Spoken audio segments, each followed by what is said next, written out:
Fini avec les longues files d'attente dans les administrations.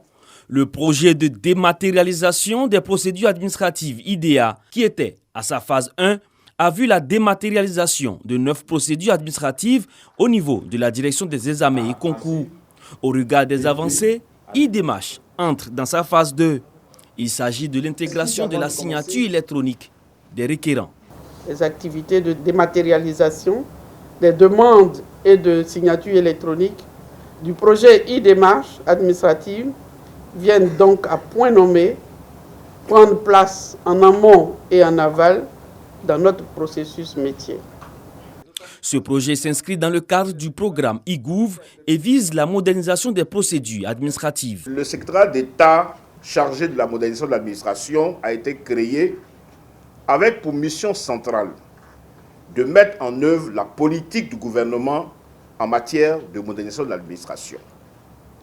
Ceci avec pour objectif d'optimiser l'organisation, le fonctionnement et la gestion de cette administration. Aujourd'hui, la transformation numérique de l'administration ivoirienne permettra d'améliorer la qualité et l'efficacité des prestations.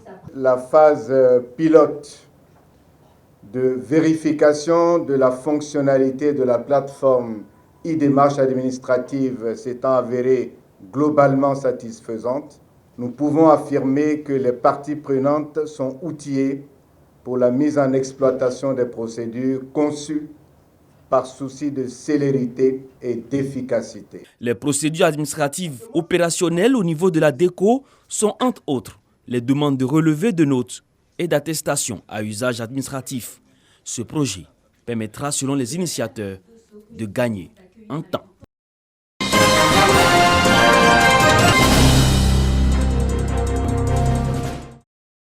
Désormais, 6 nouveaux collèges de proximité dans le département de Dabakala. Des réalisations du conseil régional du Hambol. Avec un investissement de plus de 538 millions de francs CFA, ces infrastructures sont destinées aux localités de Fenesigiédougou, Kawolo Sobara, Pana Kalo, Kafodougou et Bokala.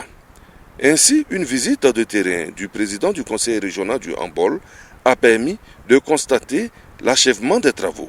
Donc, tous les enfants des 10 villages du groupe Kumbele qui ont été affectés à Dabakala peuvent aujourd'hui retourner au collège de proximité de Fenesigiédougou à côté de leurs parents. Pour le moment, ces infrastructures de base à 2 vont accueillir les élèves de la 6e. Une satisfaction pour la population. Nous les mères sommes contents pour nos enfants qui seront près de leurs parents. Nos gratitudes vont à l'endroit de nos autorités qui sont à l'écoute de nos préoccupations. La visite de terrain des collèges de proximité a précédé la 4e et dernière session du conseil régional du Hambol. Un conseil qui s'est tenu dans le département de Niakara. Dans la perspective de 2022, le conseil régional compte mettre l'accent sur les infrastructures hydrauliques pour faire face aux problèmes d'eau potable. Nous attendons beaucoup des projets qui ont été lancés par le ministère de l'Hydraulique. Parce que la sécheresse arrive.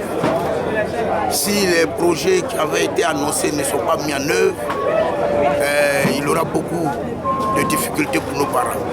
Le budget modificatif de l'exercice 2021 du Conseil s'équilibre en recettes et en dépenses à plus de 3 milliards de francs CFA, dont 1 milliard pour le fonctionnement et 2 pour les investissements.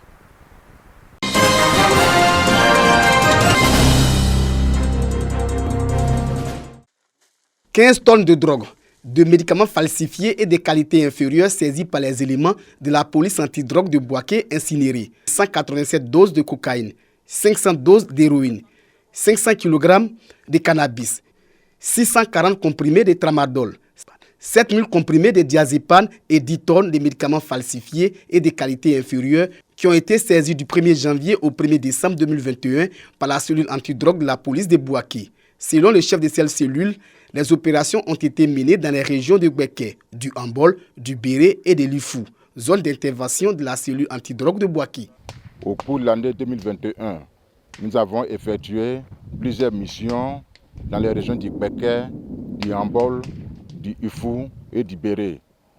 qui se sont soldées par des saisies énormes. L'incinération a eu lieu en présence des autorités judiciaires qui exhortent les populations à la collaboration pour plus d'efficacité de la police. La cellule antidrogue de la police de Bouaké réaffirme sa volonté de poursuivre les opérations afin de mettre hors d'état de nuit les narcotrafiquants face à ces phénomènes qui touchent malheureusement le milieu scolaire.